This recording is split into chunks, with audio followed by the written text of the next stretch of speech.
اعوذ باللہ من الشیطان اللعین الرجیم بسم اللہ الرحمن الرحیم الم تر کیف فعل ربک باصحاب الفیل الم یجعل کیدہم فی تضلیل وارسل علیہم طیرا ابابیل ترمیہم بحجارۃ من سجیل فجعلہم کعصف معقول رب اشرح لی صدری ویسر لی امری واحلل عقدۃ من لسانی یفقہوا قولی ان اللہ وملائکتہ یصلون علی النبی یا ایھا الذین آمنوا صلوا علیہ وسلموا تسلیما۔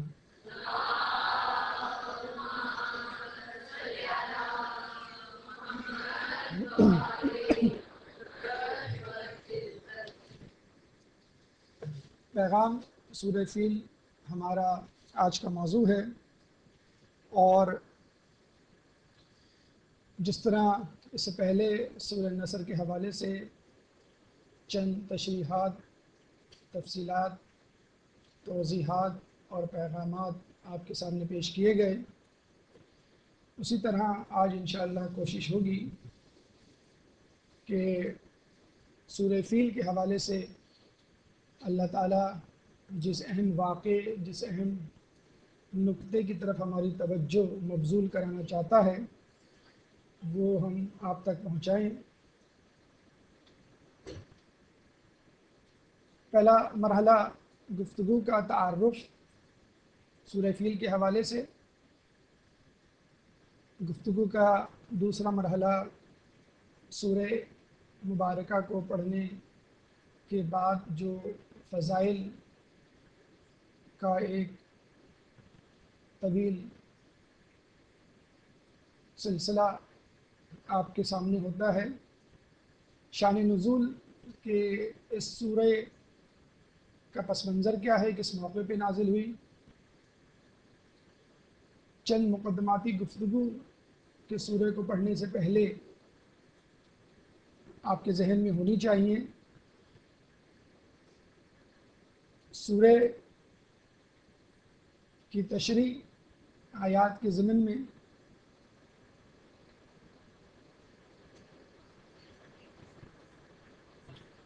اہم پیغامات اس سورہ کے حوالے سے جو ہمیں ملتے ہیں، اور سب سے آخر میں کلام آخر۔ مرحلہ اول یعنی سورہ کا تعارف، وجہ اسمیہ، فیل ہاتھی والوں کا قصہ اس میں بیان کیا گیا ہے، اور ہاتھی کو عربی میں فیل کہتے ہیں، چنانچہ سورہ فیل اس کا نام ہے۔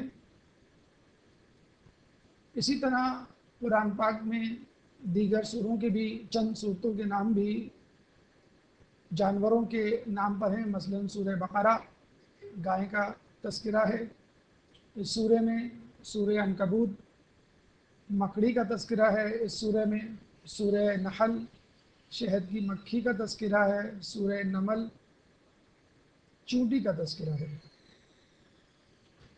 ترتیب اس سورہ کی 105ویں سورہ ہے قرآن کی، اور کل 6 آیات ہیں اس سورہ میں بسم اللہ الرحمن الرحیم کو ملا کر۔ آئیں فضیلت کی طرف چلتے ہیں کہ اس سورہ کو پڑھنے سے مومن کو کیا فضیلت فائدہ حاصل ہوگا۔ جو شخص سورہ فیل کو نماز واجب میں پڑھے گا، قیامت میں ہر پہاڑ اور ہموار زمین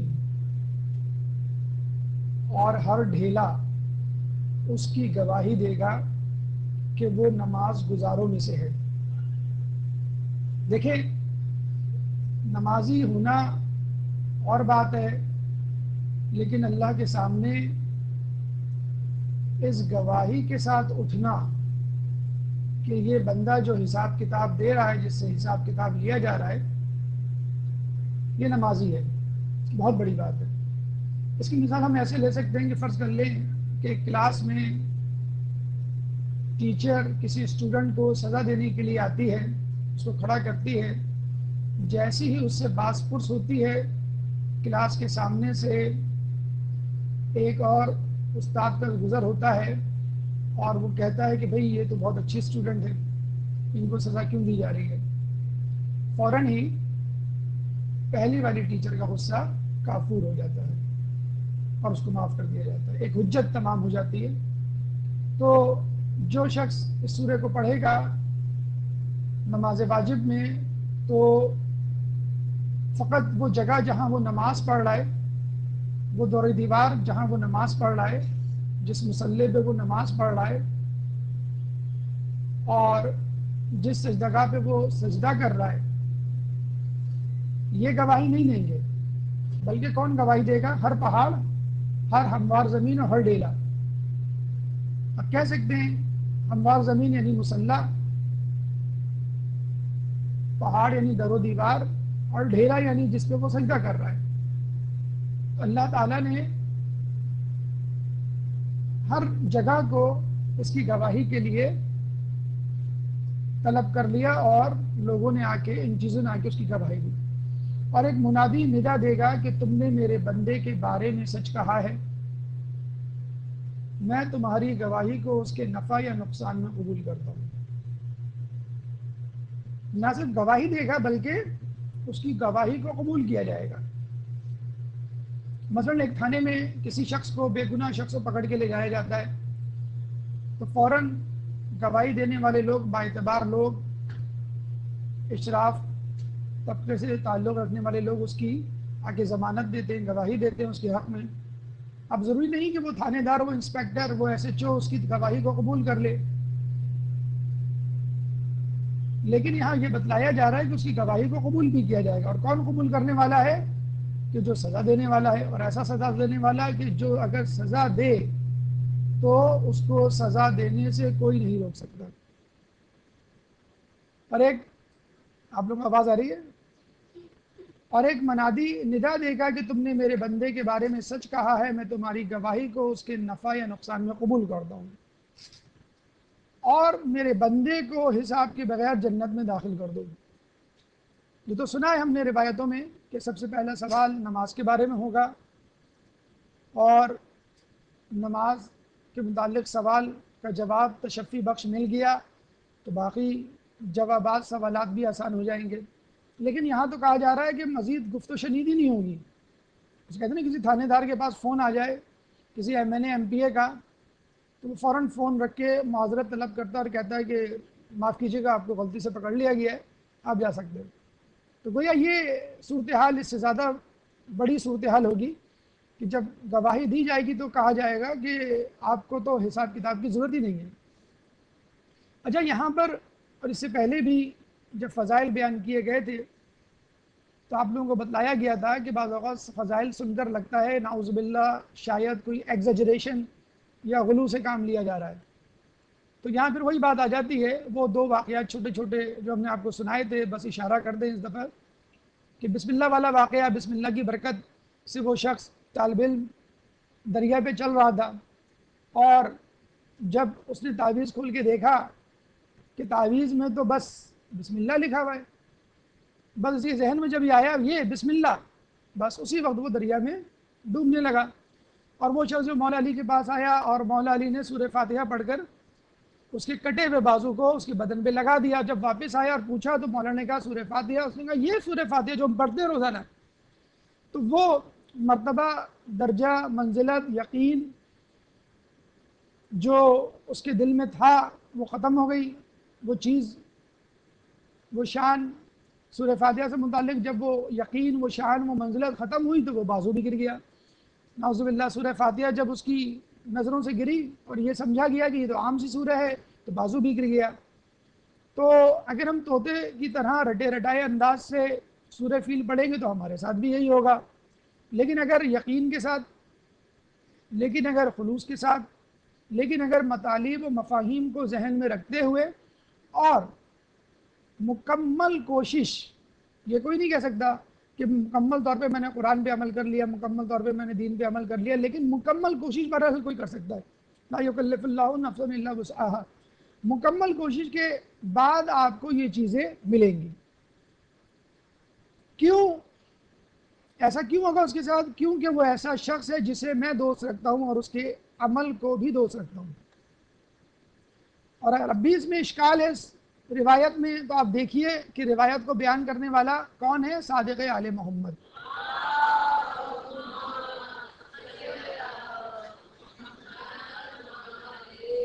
دیکھیے اللہ کو دوست کہنا بہت آسان ہے، لیکن اللہ کا کسی کو دوست کہنا بہت مشکل کام ہے. نفس کے درجات جب آپ نے پڑھے تھے، آپ کو بتلائے گئے تھے، تو ہم نے ایک بتلایا تھا درجہ راضیہ اور ایک مرضیہ. راضیہ یعنی وہ منزل کہ جب انسان اللہ سے راضی ہو جائے، اور مرضیہ یعنی وہ منزل جس میں اللہ انسان سے راضی ہو جائے. ایک شخص مطمئن ہوتا ہے کہ میں نے امتحان دے دیا، میں کامیاب ہو جاؤں گا، لیکن کیا ٹیچر نے، استاد نے اس کو کامیاب کیا؟ اصل تو تصدیق اسی وقت ہوگی، کنفرمیشن اسی وقت ہوگی. تو دوسری بات آپ یہ بتلائیے کہ اگر آپ کو کہا جائے کہ بھئی جنت آپ کے لیے تیار ہے، جنت کا اعلیٰ ترین مرتبہ آپ کے لیے سجایا جا رہا ہے، اور داخل ہوتے وقت آپ سے کہا جائے کہ اللہ آپ سے راضی نہیں ہوگا، فرض کر لیجئے، تو کیا آپ کا ایسی جنت میں جانے کو جی چاہے گا کہ جس میں اللہ آپ سے راضی نہ ہو؟ تو یہ کہا جاتا ہے کہ جنت کی سب سے اعلیٰ نعمت، سب سے بڑی نعمت یہ ہے کہ اللہ جنتیوں سے راضی ہوگا. مولا علی دعائے کمیل میں فرماتے ہیں نا کہ یہ دوزخ میں جانا تو گوارا ہے مجھے، لیکن تجھ سے دوری گوارا نہیں ہے. کتنی بڑی بات ہے کہ تیری ناراضگی گوارا نہیں. نعوذ باللہ وہ کہہ رہے ہیں اگر میں جنت دوزخ میں گیا نعوذ باللہ کہ جہنم کی آگ مجھے گوارا ہے، لیکن تجھ سے دوری، تیری ناراضگی مجھے گوارا نہیں. تو یہ کیسے ممکن ہے ایک مومن جنت میں جائے اور وہ خدا کی رضا کے بغیر وہاں پہ خوش رہ لے؟ تو خدا کا دوست کہنا یہ سب سے بڑی جنت ہے. دوسری بڑی فضیلت ایک روایت میں آتی ہے کہ جو شخص اس سورہ کو پڑھے گا خدا اس کو عذاب سے امان دے گا اور دنیا میں مسخ ہونے سے محفوظ رہے گا. رسول اللہ سے پہلے کی امتوں کو جو عذاب دیے جاتے تھے اس میں ایک طریقہ کار صورتوں کا مسخ ہونا، جانوروں میں تبدیل ہونا بھی شامل تھا. اور یہ بھی کہا جاتا ہے کہ جو شخص جو گناہ کرتا تھا، عذاب کی بات نہیں ہو رہی مکمل طور پہ کسی امت سے خائف ہو کر اس پر عذاب بھیجنا، جو شخص گناہ کرتا تھا اس کے ماتھے پر وہ گناہ لکھا ہوا آ جاتا تھا. تو ایسی ایسی سزائیں، ایسے ایسے عذاب اللہ تعالیٰ نے رسول اللہ سے پہلے کی امتوں پہ بھیجے کہ بندر بن گئے، سور بن گئے، دیگر جانوروں میں تبدیل ہو گئے. تو رسول کی امت اور وہ شخص اس بات سے محفوظ رہے گا. اچھا، رسول کی امت سے بہرحال علماء اعلام فرماتے ہیں کہ یہ عذاب اٹھا لیا گیا ہے، لیکن بہرحال مسخ ہونے کا ایک مفہوم یہ بھی لیا جا سکتا ہے کہ ہو سکتا ہے کہ وہ ذلت سے محفوظ رہے، اس نے جو گناہ کیا ہے اس کا چرچا لوگوں میں نہ ہو اور وہ ذلیل ہونے سے، بدنام ہونے سے بچ جائے. اسی روایت کو آگے بڑھاتے ہوئے اگر حملہ آور کے تیز کے نیزے پر پڑھی جائے تو اس کے نیزے کا پھل ٹوٹ جائے گا. تو دشمن سے محفوظ رہے گا، مسخ ہونے سے محفوظ رہے گا، اور دشمن کے ہتھیار پہ پڑھے گا تو اس کا ہتھیار ٹوٹ جائے گا. ضروری نہیں پہلے زمانے میں نیزے ہوتے تھے، آج کل کے زمانے میں پستول، چاقو اور دیگر ہتھیار ہو سکتے ہیں. اور یہ بھی ممکن ہے کہ ہتھیار اس کی کوئی سازش ہو، کوئی منصوبہ ہو کہ جس کے تحت وہ آپ کو کسی بڑے غلط کام یا غبن میں یا چوری میں یا کسی اور مسئلے میں پھنسانا چاہ رہا ہو، اسکینڈل میں، اور آپ اس کے جال سے، اس کی سازش سے بچ جائیں. تیسری فضیلت روایتوں میں جو آئی ہے کہ اگر کسی مصیبت زدہ پر یہ صورت پڑھی جائے تو اس کا دشمن فوراً بھاگ جائے گا، دشمن دور ہو جائے گا. آپ کا دشمن اگر آپ کو اذیت دینا چاہتا ہے، آپ پہ مسلط ہونا چاہتا ہے، آپ کو نقصان پہنچانا چاہتا ہے، تو سازش اور مسلط ہونا اور نقصان پہنچانا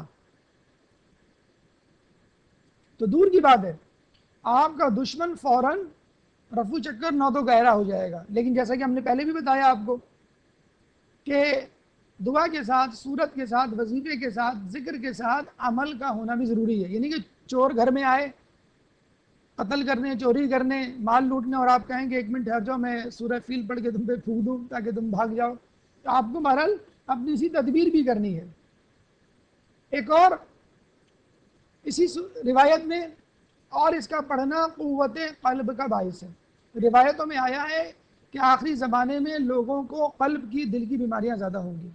اور آپ دیکھ لیجئے شہر بھر میں ہارٹ کے جو اسپیشلسٹ ہاسپٹلز ہیں، مخصوص دل کی امراض سے متعلق جو مخصوص ہاسپٹلز ہیں، ان کی تعداد میں کتنا ہر اضافہ ہو رہا ہے۔ ہر گھر میں، ہر خاندان میں کوئی نہ کوئی آپ کو بلڈ پریشر کا، انجائنا کا، ایم آئی کا پیشنٹ مل جائے گا۔ پہلے جو ہے ای سی جی ایک بہت بڑا ٹیسٹ سمجھا جاتا تھا، اب جو ہے اینجیوگرافی جو ہے وہ ایک عام سا ٹیسٹ بن گیا ہے کہ ہم آپ کی دل کی نالی دیکھنا چاہتے ہیں کتنی تنگ ہے، ڈائریکٹ اینجیوگرافی کا ٹیسٹ کتنا عام ہو گیا ہے۔ تو دل کی بیماریاں، اور دل کی بیماریوں کا مطلب یہ نہیں کہ انسان فقط انجائنا، ایم آئی، ہارٹ اٹیک یا کسی قسم کی بیماری میں مبتلا ہو۔ دل کی بیماری یہ بھی ہو سکتی ہے کہ انسان جو ہے وہ کمزور دل واقع ہو، ڈر جاتا ہو، گھبرا جاتا ہو، ٹینشن میں بچے ایگزام میں جو کچھ یاد کر کے آتے ہیں بھول جاتے ہیں، اس طرح کی بیماری بھی ہو سکتی ہے۔ خوف ہوتا ہے مسلسل، ذہن میں ایک اسٹریس ہوتا ہے، ٹینشن ہوتی ہے، وہ آپ کے ذہن سے اللہ تعالیٰ نکال دے۔ اور کچھ بعید نہیں، قوت قلب کا مطلب یہ بھی ہو کہ ارادے کی پختگی آپ کے اندر پیدا ہو جائے، خود اعتمادی پیدا ہو جائے، استقامت پیدا ہو جائے، دل سے حسد، کینہ پروری سے متعلق جو نفسانی اور نفسیاتی بیماریاں ہیں وہ ختم ہو جائیں۔ چوتھی فضیلت، ایک بڑی دلچسپ فضیلت، ایک بڑا دلچسپ وظیفہ جو ہے وہ اس میں بتلایا گیا ہے کہ اگر آپ ایسی جگہ جائیں کہ جہاں پر آپ کو یہ خدشہ ہو کہ آپ کو نقصان پہنچے گا۔ اچھا، یہاں پہ ایک توجہ دلاتے رہیں جس کی پرچی بھی آئی ہے، اور شاید شروع میں ہمیں یہ کہنا تھا کہ سورہ فیل وہ سورہ ہے کہ جس کو سورہ قریش کے ساتھ ایک ساتھ پڑھنا ایک ہی رکعت میں واجب ہے، کیونکہ دونوں کے مضامین بالکل ایک جیسے ہیں۔ سورہ قریش سے بسم اللہ آپ نکال دیں، آپ کو لگے گا ایک ہی سورہ پڑھی جا رہی ہے، دونوں میں قریش میں ہونے والے احسانات کا تذکرہ ہے۔ اچھا، اس وظیفے کو جو اس وقت بتایا جا رہا ہے وہ غور سے سنیے گا۔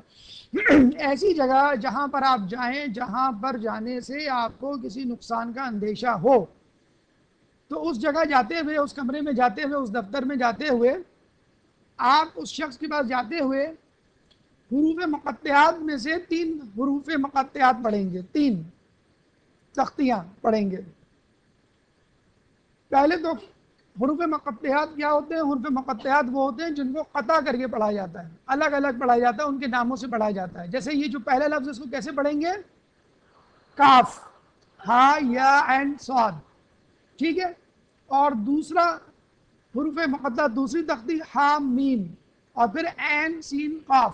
اچھا، اس کو پڑھنے کا ایک خاص طریقہ ہے، وہ کیا ہے کہ جب آپ کاف کہیں گے تو آپ سیدھے ہاتھ کی انگلی بند کریں گے، پہلی انگلی یعنی انگوٹھا، پھر ہا پہ انگشت شہادت بند کریں گے، پھر اس کے بعد یا پہ سیدھی بیچ کی انگلی مڈل فنگر، اور عین پہ انگوٹھی والی انگلی، اور صاد کم پہ جب آپ آئیں گے تو چھوٹی انگلی بند کریں گے۔ تو جب آپ 5 انگلیاں بند کریں گے، کاف، ہا، یا، عین، صاد، تو آپ کی 5 انگلیاں بند ہو چکی ہوں گی۔ جب آپ بند ہو جائیں تو اس مٹھی کو بند رکھیے گا۔ اس کے بعد آپ پڑھیے گا ہا، میم۔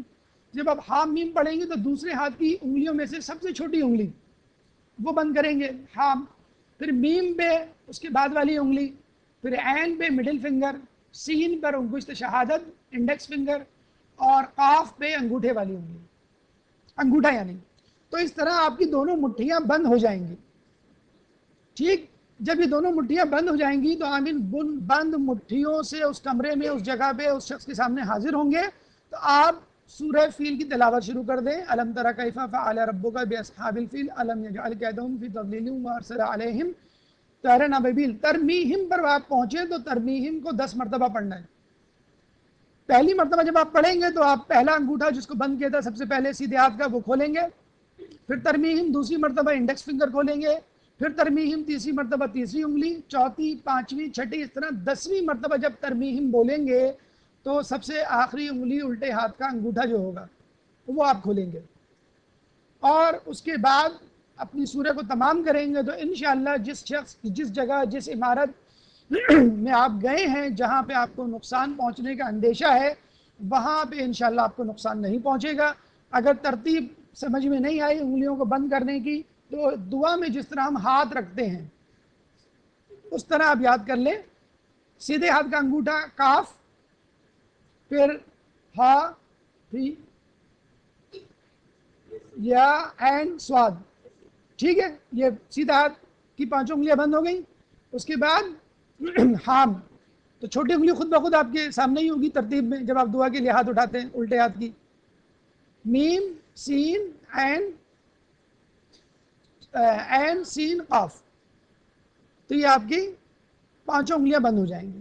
پہلی جو تختی ہے اس میں 5 الفاظ ہیں، اور آخر میں جو 2 تختیاں ہیں حام، میم اور عین، سین، قاف، اس میں 2 ہیں.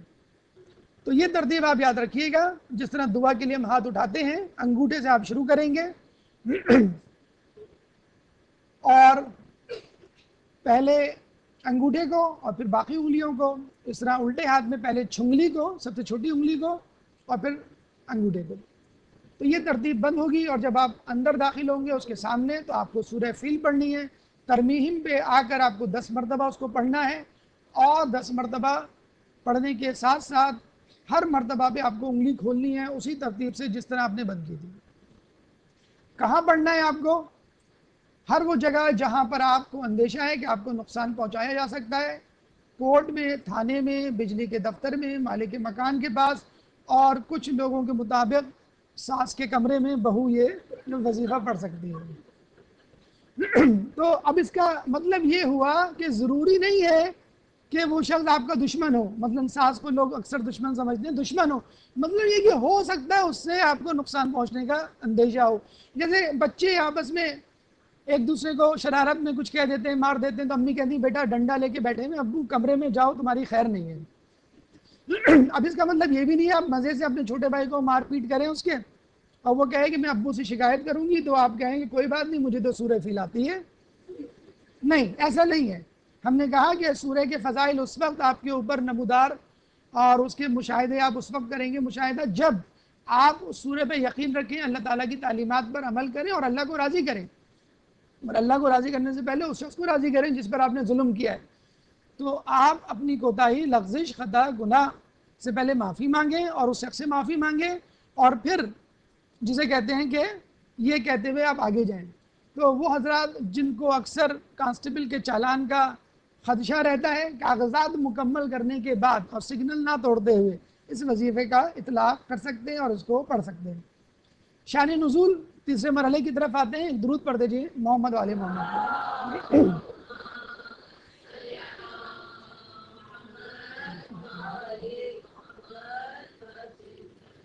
شان نزول یعنی یہ سورہ کب نازل ہوا، وہ کیا سبب تھا، وہ کیا وجوہات تھیں، وہ کیا منظر نامہ تھا، رسول کہاں تھے، اور یہ سورہ جو ہے کن لوگوں کے درمیان نازل ہوا، کس سے مخاطب ہوا یہ سورہ.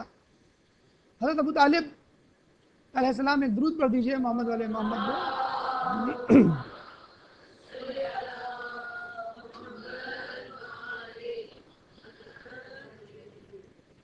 حضرت ابو طالب نے ایک دفعہ رسول اکرم سے پوچھا، اے بھتیجے کیا آپ سب لوگوں کے لیے مبعوث ہوئے ہیں یا صرف اپنی قوم کے لیے بھیجے گئے؟ اب یہاں تو یہ سوال ہی انویلڈ ہے کہ کیا ابو طالب مومن قریش تھے، مومن تھے.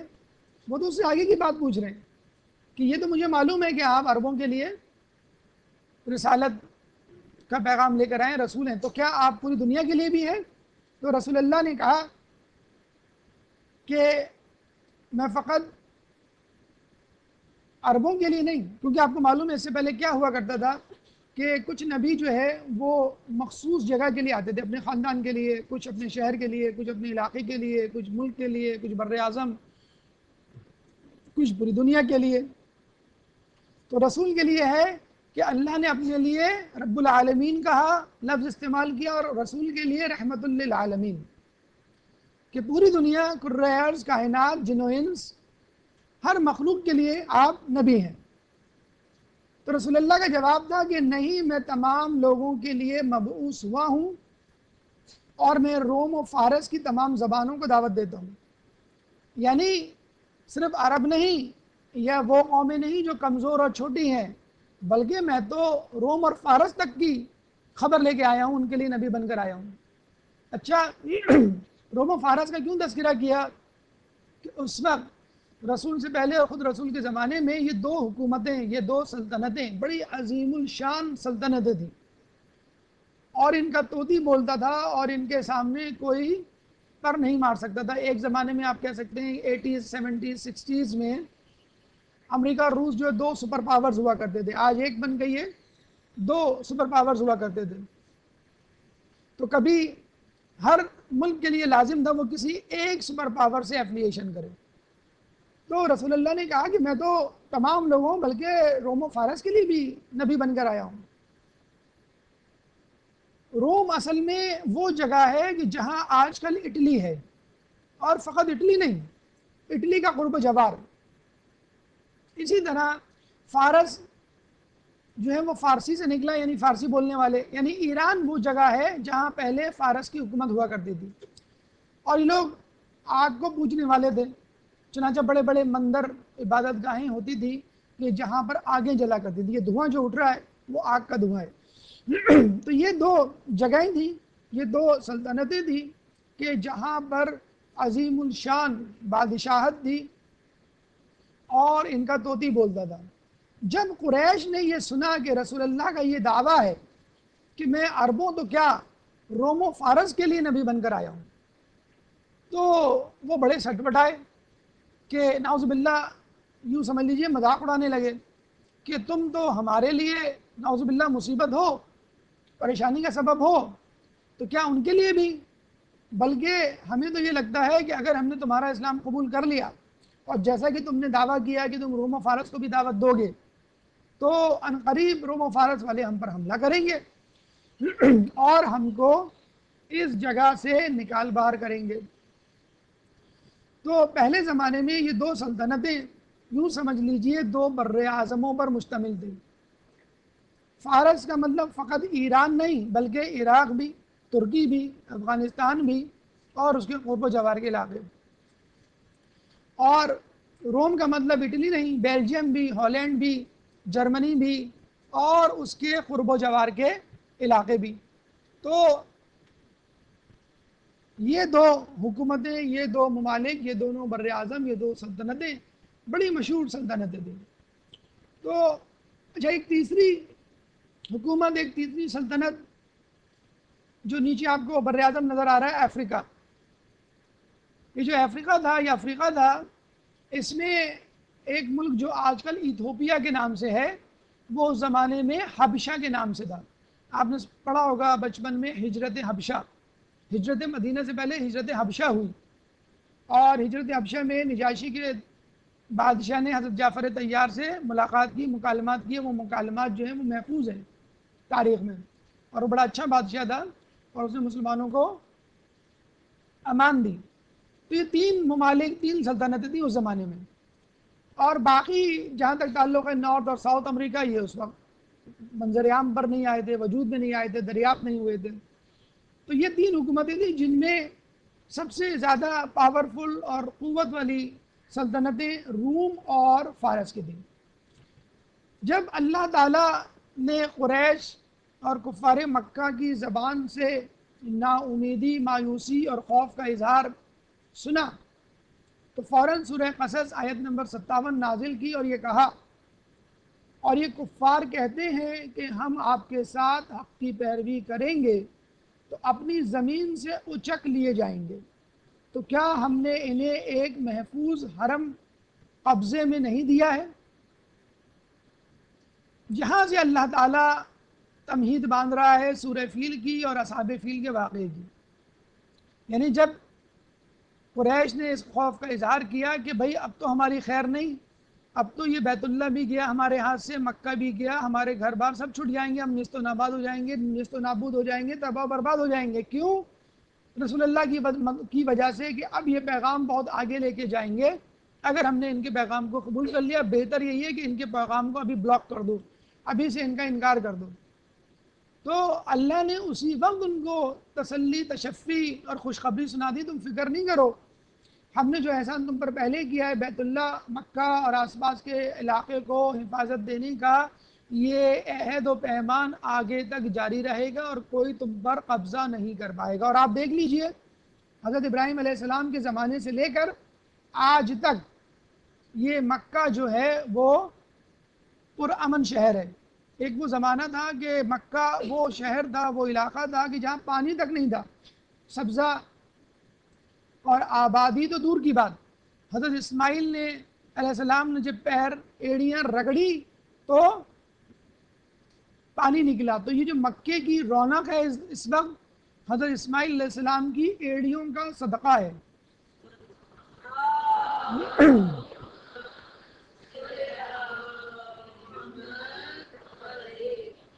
اور اگر یہ بات آپ پہ منکشف کی جائے تو بر وقت ہوگا کہ اس وقت سعودی عرب میں جو تیل ہے وہ قطیف میں رہنے والوں کی سرزمین میں موجود ہے، ایسٹرن ایریا میں، اور اہل قطیف اور اس کے آس پاس کے علاقے اجوا، دمام اور دیگر علاقے اہل بیت کے ماننے والوں کے علاقے ہیں۔ چنانچہ اس وقت اہل نجد، اہل سعودی عرب جو ہیں وہ تمام کے تمام جو تیل کی دولت سے مالا مال ہیں، وہ وہاں کے شیعان علی کے پیروں کا صدقہ ہے۔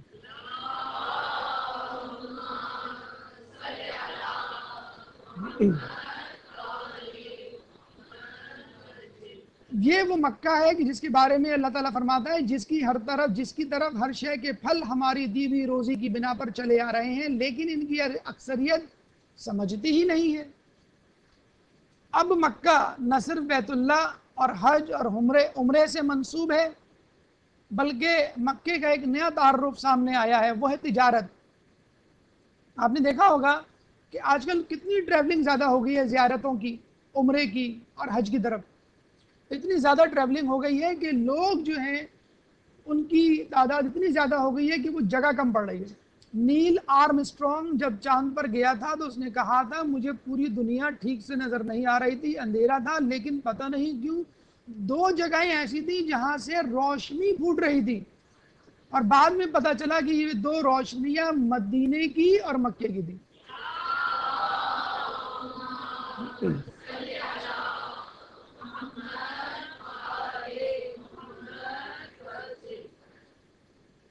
یہ ہے آج کا مکہ کہ جو عنقریب نیو یارک اور لندن کے جدید ترین شہروں کو پیچھے چھوڑ دے گا۔ مسلسل 1500 یا پتہ نہیں 1700 ہوٹلز مسلسل انڈر کنسٹرکشن ہے اس وقت۔ 1500 سے 1700 تک کے ہوٹلز، 5 اسٹار ہوٹل جو بننے جا رہے ہیں وہاں پہ، ہر دوسرا تیسرا ہوٹل جو ہے وہ زیر تعمیر ہے، اتنی زیادہ۔ اور اس وقت انشاءاللہ کبھی ہوا تو آپ کو دکھائیں گے سورہ قریش کی تفسیر میں کس طرح اب وہ مزید اسٹرکچرز بنائے جا رہے ہیں خانہ کعبہ کے اطراف میں، کہ جہاں پہ طواف ہوگا اور وہ فرسٹ فلور کا طواف کہلائے گا اور اس کے نیچے الگ طرح طواف ہو رہا ہوگا۔ مکے اور مدینے میں 15 ٹرینیں چلنے والی ہیں عنقریب، کہ جس میں جو ہے مکے مدینے کا فاصلہ جو ہے وہ گھنٹوں میں طے ہو جائے گا۔ پہلے جو ہے پورا دن لگ جایا کرتا تھا، 300 کلومیٹرز پر آور کی سپیڈ سے وہ ٹرینیں چلا کریں گی۔ تو عنقریب مکہ جو ہے وہ فرانس، یورپ، امریکہ کے شہروں کو بہت پیچھے چھوڑ دے گا۔ مجھے بتلائیے یہ کس کا صدقہ ہے؟ اسماعیل کی ایڑیوں کا صدقہ ہے۔ تو ہمیں چاہیے کہ جس شخص کے صدقے ہمیں یہ ملا اور اس کے بعد جن جن لوگوں نے اس مکے کی، اس بیت اللہ کی حفاظت کی، اس کی تعظیم کریں، لیکن ہم نے ان شخصیات کے ساتھ کیا کیا اس کا تذکرہ انشاءاللہ عنقریب آپ کے سامنے کیا جائے گا۔ سورہ فیل کا دوسرا شان نزول یہ ہے کہ داستان اصحاب فیل کو زندہ کرنا مقصود تھا، کہ ایک واقعہ جو عربوں نے دیکھا، ان کے آباء و اجداد نے دیکھا اور سینہ در سینہ منتقل ہوا، کسی نے اس سے انکار نہیں کیا، کسی نے اس کی تکذیب تردید نہیں کی، تنقید نہیں کی، اور بعین ہی وہی کچھ بیان کیا جو اس وقت بھی لوگوں نے بیان کیا تھا۔ کوئی روایت کی اور الفاظوں کی ہیر پھیر نہیں ہوئی، راویوں نے بھی جھوٹ نہیں بولا، کیونکہ اپنے شہر کا معاملہ تھا، کسی مذہب کا معاملہ نہیں تھا۔ تو اس اصحاب فیل کے واقعے کو جس طرح دیکھنا چاہیے تھا اس طرح نہیں دیکھا گیا۔ اللہ تعالیٰ توجہ مرکوز کروانا چاہ رہا ہے کہ تمہیں اس واقعے کو کس طرح دیکھنا چاہیے تھا اور تم نہیں دیکھ پا رہے۔ سورت اور آیات کی تشریح سے پہلے، تفصیل سے پہلے، پیغامات سے پہلے چند مقدماتی باتیں، نکات ذہن میں رکھیے کہ اس سورہ کو پڑھنے سے پہلے کیا بات آپ کے ذہن میں ہونی چاہیے کہ آپ اس سے استفادہ حاصل کریں۔ اس سورہ میں کہانی ایک قصہ ہے۔ کہانی اور قصے عموماً بچوں کو سنائے جاتے ہیں تاکہ وہ سنتے سنتے سو جائیں. بڑوں کو کیوں سنائے جاتے ہیں؟ بڑوں کو جگانے کے لیے سنائے جاتے ہیں. آخر اور بالغ کو اٹھانے کے لیے سنائے جاتے ہیں. بچوں کو کہانیاں سنانے کے لیے ہوتی ہیں اور بڑوں کو جگانے کے لیے ہوتی ہیں تاکہ وہ ان کہانیوں سے ریفریش نہ ہو، ان کہانیوں سے عبرت پکڑیں، ان کہانیوں سے حکیمانہ اقوال، نصیحتیں، مشورے حاصل کریں اور اس پر عمل پیرا ہوں. کیوں کہ مولا کا قول ہے کہ لوگ سو رہے ہیں، مریں گے تو جاگیں گے. تو یہ ہم لوگوں کا حال ہے. قرآن کی طرف سے، نماز کی طرف سے، عزاداری کی طرف سے، عبادات کی طرف سے اور دیگر معاملات کی طرف سے ہم اتنے غافل ہیں کہ ان چیزوں کو ادا کرتے ہوئے، ان عبادات کو ادا کرتے ہوئے بھی ہم یہ کہتے ہیں کہ ہمیں نہیں پتا ہم نے کیا پڑھا، کیونکہ ہم سوتے سوتے یہ کام کر رہے ہیں. تو کسی بھی وقت آپ کسی گہری کھائی میں گر سکتے ہیں اس شخص کی طرح. گراؤنڈ فلور پہ آ کر آپ کی ہڈی پسلی ایک ہو سکتی ہے. آج کل جو حالات ہیں، آپ گھر سے نکلیں آپ کو پتہ نہیں ہوتا آپ گھر واپس جائیں گے کہ نہیں جائیں گے. کوئی حادثہ ہو جائے، بم بلاسٹ ہو جائے، ٹارگٹ کلنگ ہو جائے، کوئی بیماری نعوذ باللہ، کوئی کچھ بھی ہو سکتا ہے. تو چنانچہ ہم سب سو رہے ہیں، مریں گے تو جاگیں گے. بہتر یہی ہے مرنے سے پہلے جاگ جائیں، اور اس کا طریقہ یہ ہے کہ جو کچھ کر رہے ہیں اس کو سوچ سمجھ کے کریں. نمبر 2 مقدمہ جو اس حوالے سے ہمیں یاد رکھنا چاہیے کہ خدا نے اپنے نمائندوں، مقدس جگہوں اور دین کی ذمہ داری کا حصہ لے رکھا ہے. تو مدرسے آنے والے، مجالس عزا برپا کرنے والے، جلسے جلوس میں جانے والے، مسجدوں کو آباد کرنے والے تمام افراد اس بات کو ذہن میں رکھیے کہ آپ کو کوئی نقصان نہیں پہنچا سکتا. اگر آپ کی موت لکھی ہے تو اس دن آئے گی. اگر آپ مسجد نہ جائیں، کہیں اور چلے جائیں تو وہاں موت آ جائے گی.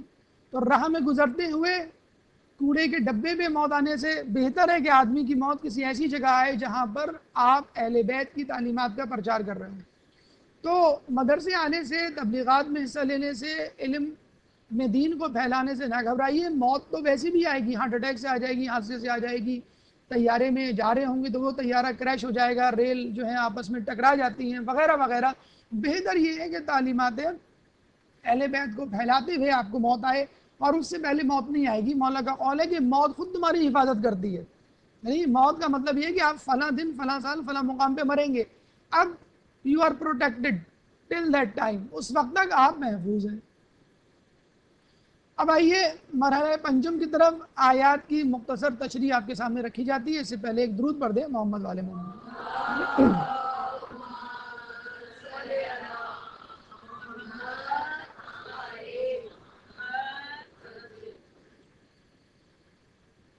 ٹائم ہو جائے تو بتلا دیجیے گا، اس وقت میرے پاس سامنے گھڑی نہیں ہے. شروع اللہ کے نام سے جو نہایت مہربان اور رحم والا ہے. جیسا آپ کو بتلایا گیا ہے، معلوم ہوگا آپ کو کہ بسم اللہ الرحمن الرحیم ہر سورہ کا جز ہے، تبرکن نہیں پڑھی جاتی، بطور حصہ پڑھی جاتی ہے. اگر آپ سورہ فاتحہ میں بسم اللہ نہیں پڑھیں گے نماز میں تو وہ آپ کی سورہ فاتحہ اور نماز قبول نہیں ہوگی. پہلی آیت الم تری کیف فعل ربک باصحاب الفیل، کیا تم نے دیکھا نہیں کہ تمہارے رب نے ہاتھی والوں کے ساتھ کیا برتاؤ کیا. عجیب جملہ ہے، بڑا پر لطف اور دلچسپ جملہ ہے. اللہ یہ بھی کہہ سکتا تھا تری کیف فعل ربک باصحاب الفیل، تم نے دیکھا ہاتھی والوں کے ساتھ تمہارے رب نے کیا کیا. الم تری کیف، کیا تم نے نہیں دیکھا. اللہ اسی طرح اور جگہوں پہ بھی یہ لفظ استعمال کرتا ہے. الم تر ان اللہ سخر لکم ما فی السماوات و ما فی الارض، کیا تم نہیں دیکھتے کہ اللہ تعالیٰ نے تسخیر کر دیا ہے زمین اور آسمان کو تمہارے لیے. تو اللہ کا یہ کہنا کیا تم نے نہیں دیکھا، کیا تم نہیں دیکھتے، اس کا مطلب کیا ہے؟ آپ کی ڈیوٹی، آپ کا فرض ہے کہ آپ دیکھیں. ہم کہتے ہیں نا بچے کو بیٹا تم پڑھتے کیوں نہیں ہو، اس کا مطلب کیا ہوا؟ پڑھنا اس کی ذمہ داری ہے، ٹیسٹ قریب ہے، امتحان قریب ہے، وہ پڑھ نہیں رہے. آپ کہتے ہیں بچوں کو ارے بیٹا چین سے ایک جگہ بیٹھ کیوں نہیں جاتے، اس کا مطلب اس کو چین سے بیٹھنا چاہیے اور وہ نہیں بیٹھ رہا ہے. ویسے باہر سے آنے والے شخص کو آپ کہتے ہیں بھائی یہاں پہ چین سے بیٹھ جاؤ، اس کا مطلب ہے کہ اس کو نہیں معلوم تھا پہلے، یا اس کی ڈیوٹی نہیں تھی پہلے، اب ڈیوٹی بن گئی ہے. تو ہم لوگ جو واقعات، حالات اور لوگوں اور داستانوں کو سرسری طور پہ لیتے ہیں، ٹیک اٹ ایزی والا معاملہ، وہ نہیں کرنا ہے. حالات و واقعات کو اللہ کا نوچتہ دیوار سمجھے کہ اللہ کیا پہنچا رہا ہے آپ کو، اس واقعے سے کیا پیغام دینا چاہ رہا ہے. تو داستان اصحاب فیل اہل عرب کے ذہن میں ایک خاکہ تھا، مبہم سی داستان تھی، ایک حکایت تھی، افسانے کے طور پہ لیا گیا تھا. ٹھیک ہے ہوا ہوگا، لیکن دیٹس اٹ، بس ٹھیک ہے کافی ہے. لیکن اس کا مقصد کیا تھا، اس سے حاصل کیا کیا آپ نے، عبرت کیا پکڑی اور کس سبق کو حاصل کیا، یہ اللہ تعالیٰ اس کی توجہ، ورنہ واقعہ تو وہ سن چکے تھے. واقعی کی بہت زیادہ تفصیل نہیں ہے، 6 آیت میں اللہ تعالیٰ نے کوئی بہت زیادہ تفصیل نہیں بتائی، بالکل سمرائز کر کے بتلا دیا ہے. تفصیل تو اہل عرب اپنے بچوں کو بتا دیا کرتے تھے، اور سینہ جو ہے یہ داستان تفصیل کے ساتھ لوگوں سے، ان کے آباء و اجداد سے اور ان کے بچوں تک پہنچی، اور پہنچ رہی تھی اس وقت تک. لیکن اس کا مقصد کیا تھا، اس کے پس پردہ حقائق کیا تھے، اور ہمیں کیا سبق حاصل کرنا چاہیے تھا، اس کی توجہ اللہ دکھا رہا ہے، بتلا رہا ہے سورہ میں. دیکھیں ایک بات ذہن میں رکھیے، بعض اوقات بڑا عجیب سا لگتا ہے، اور لگتا ہے کہ نعوذ باللہ قرآن میں بہت سارے واقعات، حالات جو ہیں وہ بس ایسی بیان کر دیے گئے. میں اہل ایمان کی بات نہیں کر رہا، ایک ایسے شخص کو جس نے قرآن پہلی مرتبہ پڑھا ہو، یا پہلی مرتبہ پڑھنے کی کوشش کر رہا ہو، یا غیر مسلم ہو، تو کہے گا یہ سورہ نمل، چونٹی کے واقعات، بکری گائے کا واقعہ، عنکبوت مکڑی کا واقعہ وغیرہ وغیرہ. اب یہ جانوروں کا تذکرہ، یہ آپ کہہ رہے ہیں کہ مذہبی کتاب ہے، قیامت تک کے لیے لوگوں کے لیے کوڈ آف لائف ہے، جسے کہتے ہیں قوانین ہیں، احکامات ہیں، شرعی مسائل ہیں اس میں، اور آپ نے چونٹی اور گائے اور اس میں آپ نے اسپیس زیادہ لے لی، اس کو ڈیلیٹ کر دیں. مطلب یہ کوئی زیادہ امپورٹنٹ چیز نہیں ہے، اگر ہے بھی تو شاید بچوں کو خوش کرنے کے لیے یا ہو سکتا ہے. ابھی ہم ایک فارسی کی ویب سائٹ پہ گئے تو بڑی تفصیل سے عربک وہ اس کی گرامر بتا رہے تھے فارسی کی. تو at the end of every lecture وہ صاحب جو ہیں وہ ایک اسٹوری سناتے تھے کہ اب آپ تھک گئے ہوں گے، اب آپ ایک اسٹوری سن لیں. تو بڑا دلچسپ ایک انداز تھا. بچے بھی اکثر اپنے ٹیچر سے کہتے ہیں کہ مس آج ہم نہیں پڑھیں گے، ہم بہت تھک گئے، ہمارا ٹیسٹ تھا، آج ہم اسٹوری سنیں گے.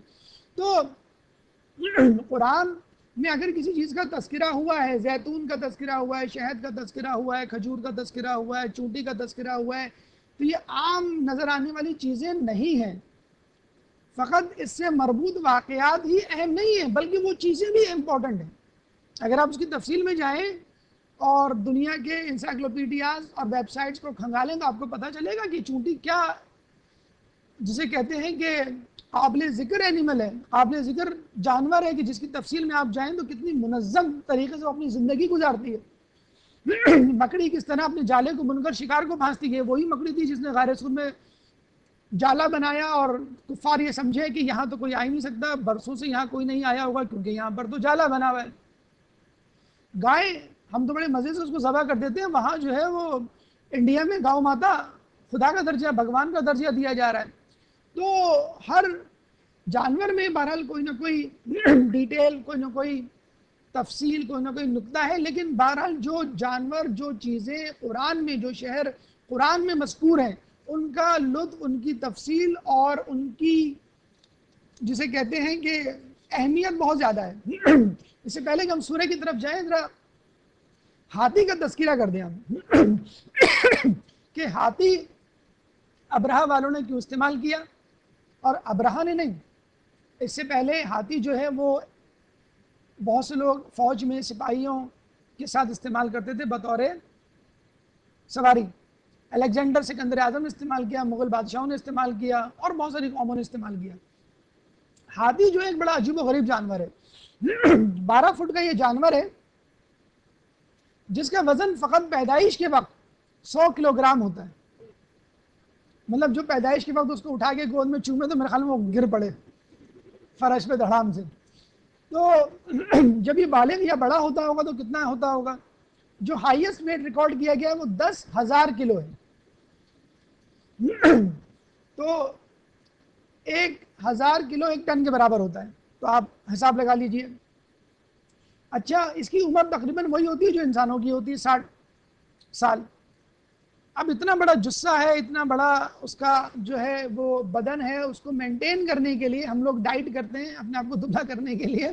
ہاتھی جو ہے کھانا کھاتا ہے اپنے موٹاپے کو مینٹین کرنے کے لیے. تو کتنا کھانا کھاتا ہے روزانہ؟ اتنا کھانا کھاتا ہے جتنا ہم 6 سال میں کھاتے ہیں.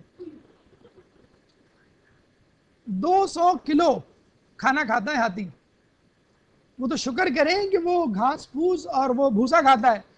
اگر اس کو منہ کو لگ گیا کوئی انسان یا کوئی جانور تو خیر نہیں ہے، عجیب اللہ تعالیٰ کی حکمت ہے، ہربی وورس بنایا ہے اس کو، پلانٹ کھاتا ہے، اور کتنے گھنٹے کھاتا ہے؟ جس اسپیڈ سے ہم لوگ کھا رہے ہیں اس اسپیڈ سے انشاءاللہ ہاتھی کو پیچھے چھوڑ دیں گے. ہاتھی جو ہے فقط 2-3 گھنٹے سوتا ہے.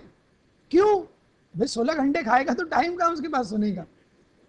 تو یہ ہاتھی کا شجرہ نسب یا پروفائل جسے کہہ لیجئے. ہاتھی ایشین بھی ہوتا ہے، افریقن بھی ہوتا ہے. یہ ہاتھی افریقن ہے کیونکہ اس کے کان بڑے ہیں. افریقن ہاتھی کے کان بڑے ہوتے ہیں، کونکیو ہوتا ہے اس کا کوہان جو ہوتا ہے.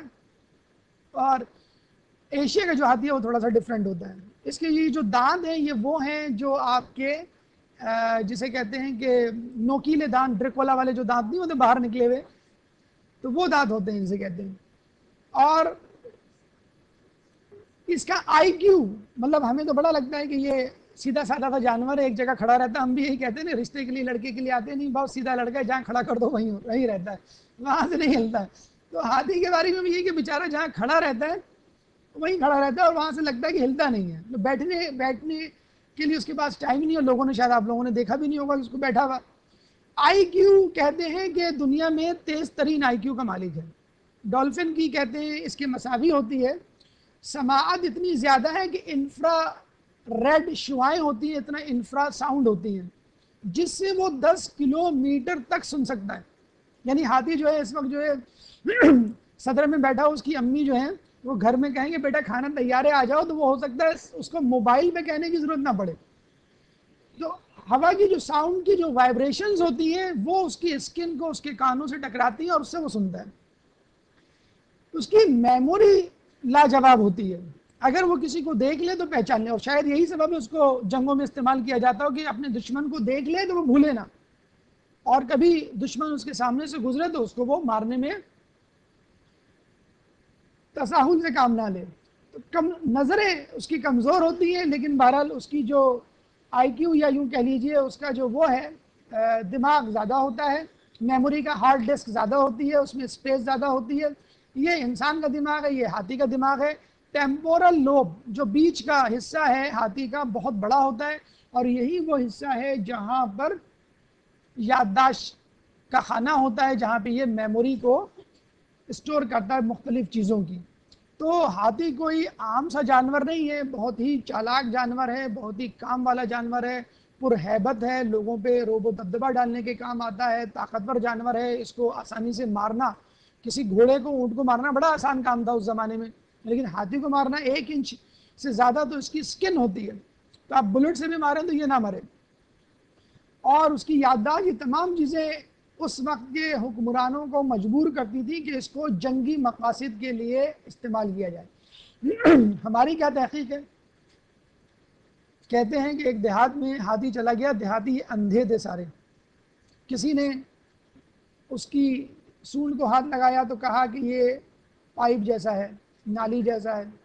کسی نے اس کے دانت کو ہاتھ لگایا تو کہا یہ برچھی جیسا ہے، نیزے جیسا. کسی نے کان کو ہاتھ لگایا تو کہا یہ پنکھے جیسا ہے. کسی نے پیٹ کو ہاتھ لگایا تو کہا کہ یہ دیوار جیسا ہے. کسی نے پیر کو ہاتھ لگایا تو کہا یہ ستون جیسا ہے. کسی نے دم کو ہاتھ لگایا تو یہ رسی جیسا ہے. یہ مثال اکثر علماء اکرام دیتے ہیں اسلام کے حوالے سے کہ ہم لوگوں نے اسلام کو اندھوں کی طرح دیکھا ہے، اندھوں کی طرح چھوا ہے، اندھوں کی طرح سمجھا ہے. کسی نے نماز کو اسلام سمجھ لیا، کسی نے روزے کو اسلام سمجھ لیا، کسی نے حج و زیارات کو اسلام سمجھ لیا، کسی نے صدقہ و خیرات کو اسلام سمجھ لیا. اور جو کام کر رہا ہے بس اس پہ ڈٹا ہوا اور کہہ رہا ہے کہ باقی چیزیں غلط ہیں، باقی چیزیں ہونی نہیں چاہیے، باقی چیزیں. اسکول والے کہہ رہے ہیں اسکول امپورٹنٹ ہے، مدرسے والے کہہ رہے ہیں مدرسے امپورٹنٹ ہے، مجالس برپا کرنے والے کہہ رہے ہیں کہ نہیں بس مجالس ہی ہونی چاہیے اور کچھ نہیں ہونا چاہیے. تو اسلام انفرادی طور پر الگ الگ خانوں میں بٹا ہوا نہیں ہے، بلکہ یہ تمام چیزیں من حیث المجموعی اسلام کا حصہ ہیں. تو خدا را اپنے کیے جانے والے کام کو امپورٹنٹ اور فرض عین نہ سمجھیں، اور باقی لوگ جو کام کر رہے ہیں اس کو غیر اہم نہ سمجھیں. ہر شخص اپنی اپنی جگہ پر جو ڈیوٹی انجام دے رہا ہے تبلیغ کے حوالے سے وہ امپورٹنٹ ہے. اب آئیے ہاتھی والوں کی طرف ایک درود پڑھ دیں محمد والے محمد میں.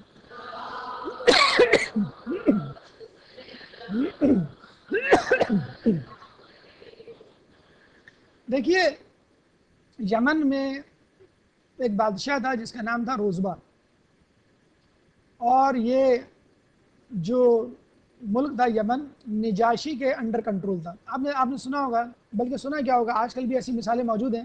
ہماری جو سپر پاور ہے امریکہ، اس کے تحت بہت سارے ممالک ہیں. کچھ لوگ امریکہ کے آگے سجدے میں گئے ہوئے، کچھ لوگ رکوع کی حالت میں، اور کچھ لوگ استقامت کے ساتھ کھڑے ہوئے ڈٹے ہوئے. اس زمانے میں بھی چھوٹے چھوٹے ممالک ہوتے تھے، کوئی روم کے آگے جھکا ہوا تھا، کوئی فارس کے آگے جھکا ہوا تھا، اور کوئی نجاشی کے بادشاہ جو ایتھوپیا کا بادشاہ تھا اس کے آگے جھکا ہوا تھا. جو یمن کا بادشاہ تھا روزبہ، وہ نجاشی کا زیر دست تھا، زیر نگین تھا، اور اس سے وہ ڈکٹیشن لیا کرتا تھا. نجاشی کا مذہب جو عیسائیت تھا، روزبہ کا مذہب بھی عیسائیت تھا. نجاشی چاہتا تھا عیسائیت کا پرچار ہو. نجاشی نہیں بلکہ نجاشی کا دادا، رسول اللہ کے دادا عبد المطلب تھے. تو رسول اللہ کے زمانے میں جو بادشاہ تھا ایتھوپیا حبشہ کا، وہ نجاشی تھا. تو اصحاب فیل والے واقعے کے وقت نجاشی کا دادا جو ہے وہ ایتھوپیا پہ، حبشہ پہ، افریقہ پہ حکومت کرتا تھا. یمنی بادشاہ اپنے نجاشی بادشاہ اپنے گاڈ فادر کو خوش کرنے کے لیے عیسائیت کا پرچار کرتا تھا. اس کی فوج میں ایک شخص تھا، فوجی سپہ سالار، کمانڈر، چیف، کرنل، جنرل، جو بھی کہہ لیں ہم. اس کا نام تھا ابرہہ. ابرہہ بہت طاقتور تھا، بہت انٹیلیجنٹ تھا. اس نے موقع پاتے ہی اپنے بادشاہ روزبہ کے خلاف بغاوت کی اور قبضہ کر کے بیٹھ گیا. یہ اکثر آپ نے دیکھا بھی ہوگا پاکستان میں اور دیگر ممالک میں کس طرح سیاسی حکومت کو نکال دیا جاتا ہے.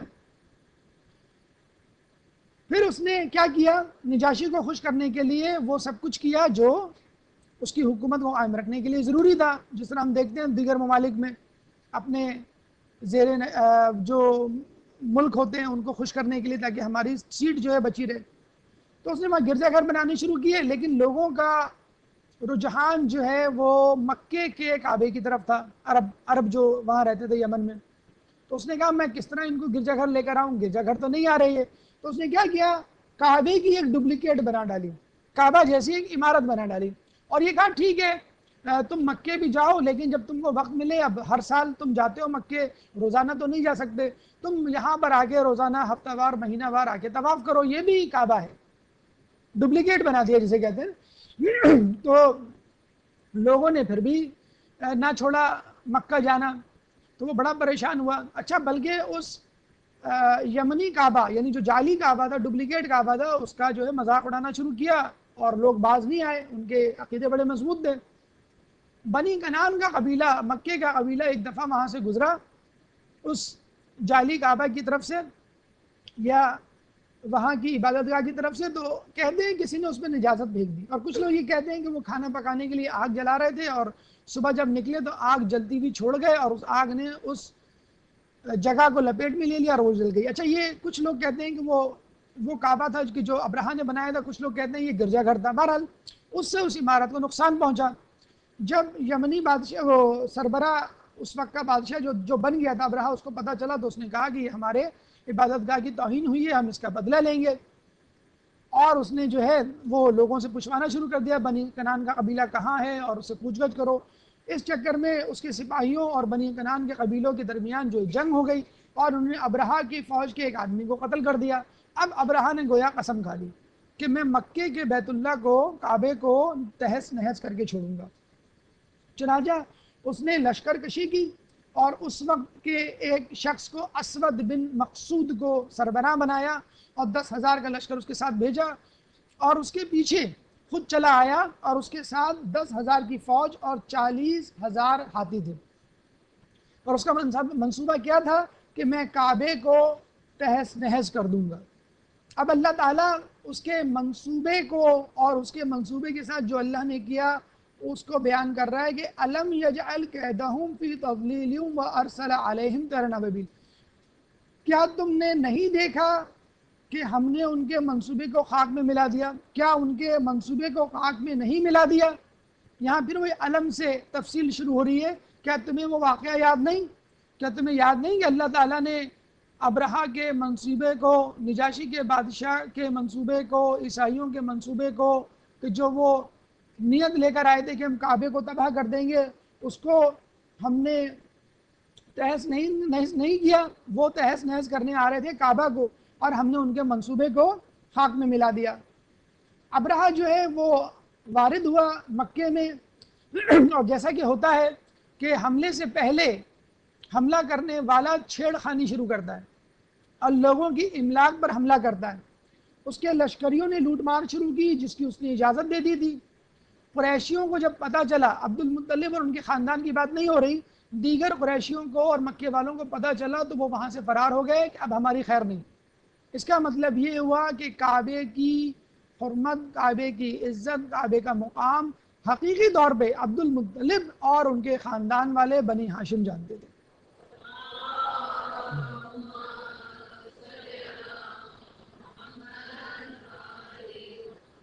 ابرہہ نے راستے میں گھومنے پھرنے چرنے والے اونٹوں کو بھی قبضے میں لے لیا، جس میں عبد المطلب کے 80 اونٹ، کچھ روایتوں مطابق 200 اونٹ، اور وہ کہا جاتا ہے کہ سرخ آنکھوں والے اونٹ تھے جو اس زمانے کے قیمتی ترین اونٹ تھے۔ لیکن عبد المطلب کے بارے میں سنیے کہ جب ان کو یہ پتہ چلا تو انہوں نے بڑا اطمینان کا اظہار کیا اور بہت زیادہ پریشان نہیں ہوئے۔ اگر وہ چاہتے تو نہ بھی جاتے، لیکن چونکہ نجاشی کو اور اس کے بھیجے ہوئے کارندے ابرہہ کو سبق پڑھانا مقصود تھا، کہتے ہیں کہ انہوں نے نیت کر لی تھی کہ یہ اونٹ میں حاجیوں کے لیے ذبح کروں گا اگلے سال جب وہ آئیں گے ان کی مہمان نوازی۔ آپ کو یہ بھی معلوم ہوگا کہ رسول اللہ سے پہلے بیت اللہ کے حاجیوں کی ضیافت، مہمانداری بنی ہاشم اور بنو امیہ کے ذمے تھی۔ ایک سال بنی ہاشم اور ایک سال بنو امیہ۔ جب بنی ہاشم کرتے تھے تو نہایت شاندار دعوت ہوتی تھی، اور جب بنو امیہ دعوت کرتے تھے تو کھانا کم پڑ جاتا تھا۔ تو ظاہر سی بات ہے جب ایک انسان یہ نیت کرے گا کہ میں اپنے قیمتی بہترین جانور دوں گا تو اس کی ضیافت کس طرح کامیاب نہ ہو۔ تو عبد المطلب گئے۔ کہتے ہیں کہ جب یہ دربار میں داخل ہوئے تو ابرہہ نے عجیب ہیبت و جلال اور نورانیت دیکھی اور اپنے تخت سے کھڑا ہو گیا۔ لوگ کہتے ہیں کہ یہ عبد المطلب نہیں بلکہ نور نبوت کی نورانیت تھی جو ان کی پیشانی پر چمکی۔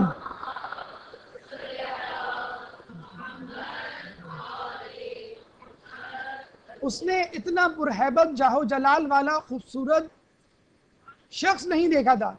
کھڑا ہو گیا، باقاعدہ اس نے عبد المطلب کو اپنے ساتھ تخت پہ بٹھایا اور گفتگو شروع کی۔ گفتگو کے دوران اس نے کہا کہ کیا مقصد ہے آمد کا۔ اس کے دل میں تھا کہ شاید یہ شخص جس مقصد کے لیے میں آیا ہوں ہاتھ جوڑ کے معافی مانگے گا، نعوذ باللہ، اور کتنا مزہ آئے گا کہ جب بھرے دربار میں اتنا پرہیبت جاہ و جلال والا شخص میرے سامنے گڑ گڑائے گا۔ وہ انتظار کر رہا تھا کہ عبد المطلب کب اپنی جان بخشی بیت اللہ کی حفاظت کی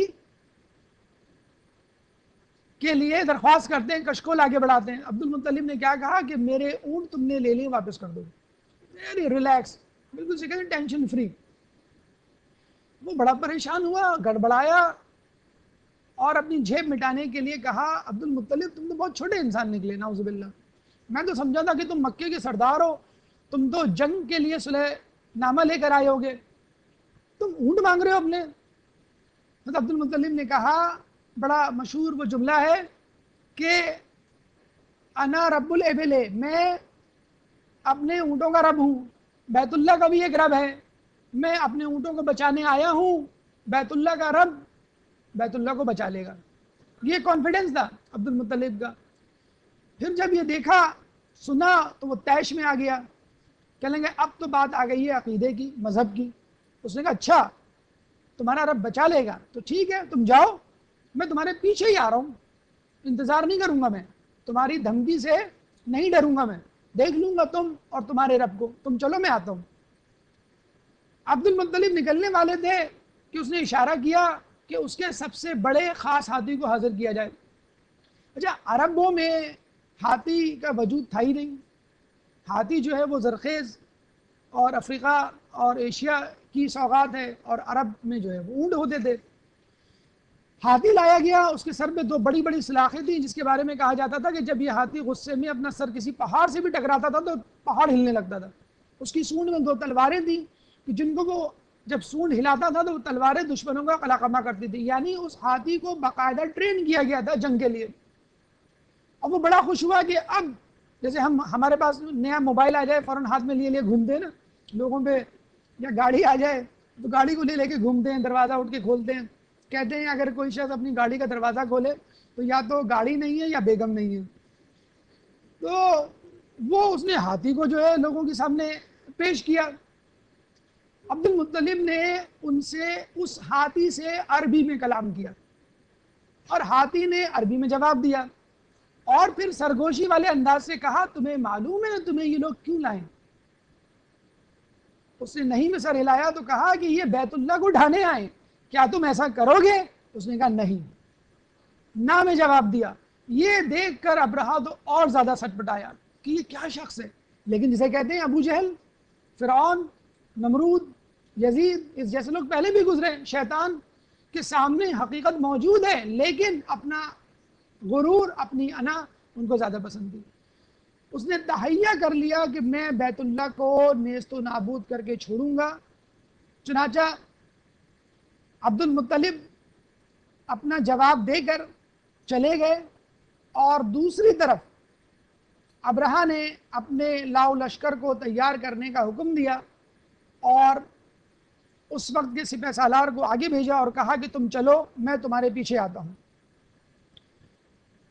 اور ابرہہ جو ہے پورے روب و دبدبے کے ساتھ خانہ کعبہ کو ڈھانے کے لیے نکل کھڑا ہوا.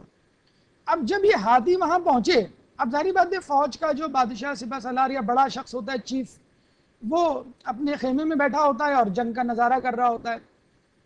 لوگوں نے آ کے کافی دیر بعد یہ اطلاع دی کہ بھائی یہ ہاتھی تو اپنی جگہ سے ہل نہیں رہے، ہم کیا کریں؟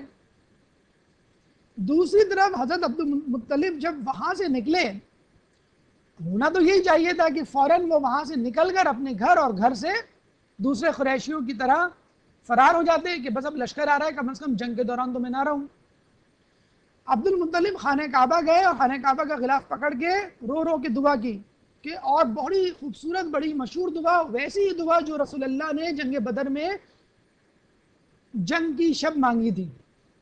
امام کی دعا، رسول کی دعا اور عبد المطلب کی دعا سامنے رکھ کے دیکھ لیجئے، کربلا کے میدان میں، جنگ بدر میں، بدر کے میدان میں اور اصحاب فیل کتنی مماثلت ہے.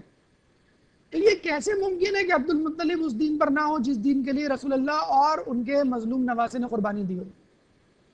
خدایا ہر شخص اپنے گھر کی حفاظت کرتا ہے، تو اپنے گھر کی حفاظت فرما، ایسا کبھی نہ ہو کہ کسی دن ان کی صلیب اور ان کی قدرت تیری قدرتوں پر غلبہ حاصل کرے. اور اپنے شہروں کی تمام توانائیاں ہاتھی ساتھ لے کر آئے ہیں تاکہ تیرے حرم کے ساکنوں کو قیدی بنا لے. خدایا ہر شخص اپنے گھر والوں کا دفاع کرتا ہے، تو بھی اپنے حرم امن کے رہنے والوں کا دفاع کر، اور آج اس حرم کے رہنے والوں کی آل صلیب اور اس کی عبادت کرنے والوں کے برخلاف مدد فرما. یہ وہ جنت المعلی قبرستان ہے کہ جہاں پر حضرت عبد المطلب اور ان کے خاندان والوں کی قبریں ہیں. سب سے بڑا گنبد حضرت خدیجہ کا ہے اور آس پاس حضرت عبد المطلب، جناب ہاشم، عبد المناف کی قبریں ہیں. خانہ کعبہ کو مسمار کرنے سے بچانے کے لیے اپنی کوششیں کرنے والے شخص کی قبر کو مسمار کر دیا گیا. کتنا بڑا ظلم ہے، کتنی بڑی توہین ہے. یہ ہے وہ احسان فراموشی کہ جس کا ثبوت جنت المعلی کا یہ قبرستان ہے جو ابھی اس وقت اس حالت میں نہیں موجود. وَأَرْسَلَ عَلَيْهِمْ طَيْرًا أَبَابِيلَ، پھر اللہ فرماتا ہے اور ان کے اوپر گروہ در گروہ پرندے بھیجے. کون سے پرندے؟ ابابیل. ایک لغت کے مطابق ابابیل ابول کی جمع ہے اور یہ پرندے کا نام ہے جو چڑیا سے چھوٹا ہوتا ہے.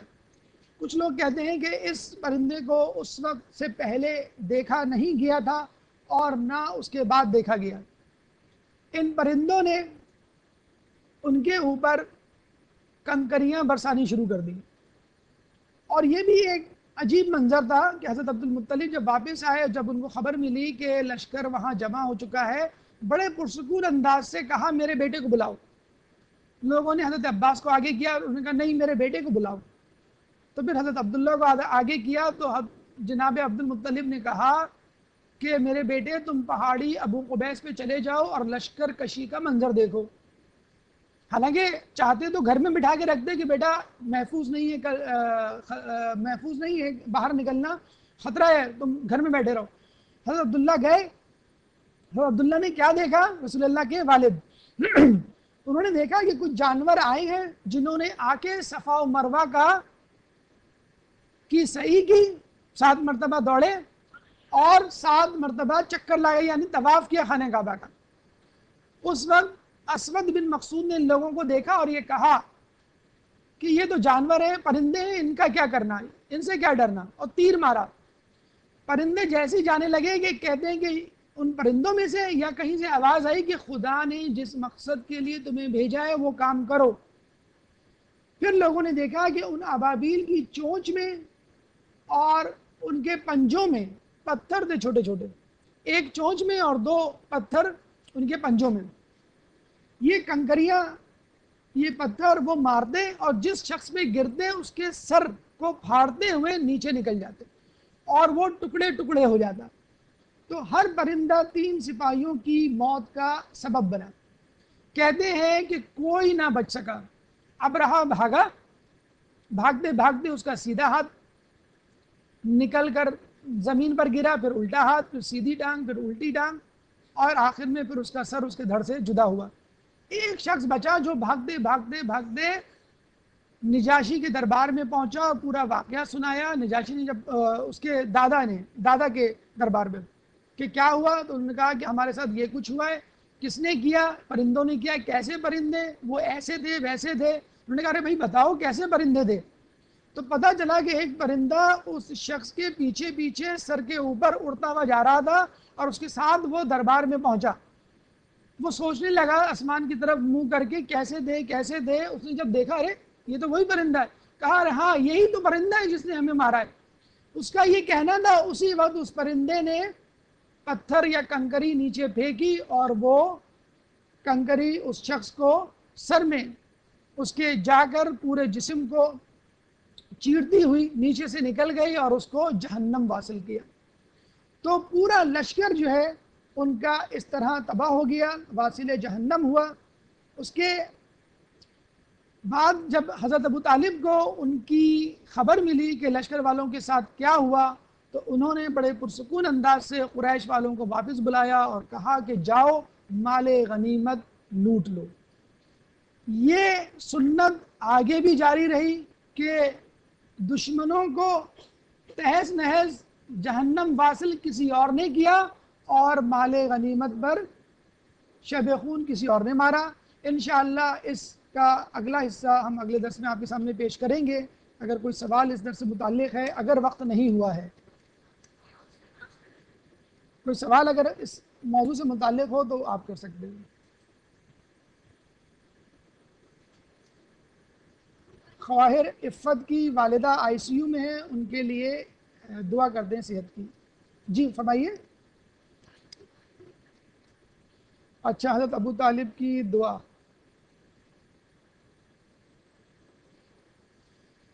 تو اس دعا کو انشاءاللہ جب ہم پیغامات کی طرف جائیں گے تو رسول اکرم کی دعا سے ملائیں گے جو جنگ بدر کے موقع پہ کی تھی۔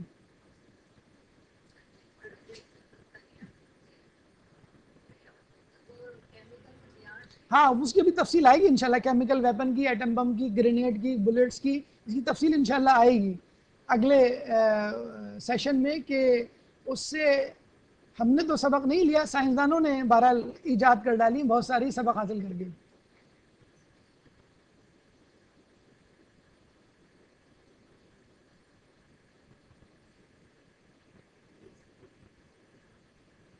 ایک سورہ فاتحہ پڑھ دیں اور دعا کر دیں خواہر عفت کی والدہ کے لیے جو اس وقت آئی سی یو میں ہیں۔ بسم اللہ الرحمن الرحیم۔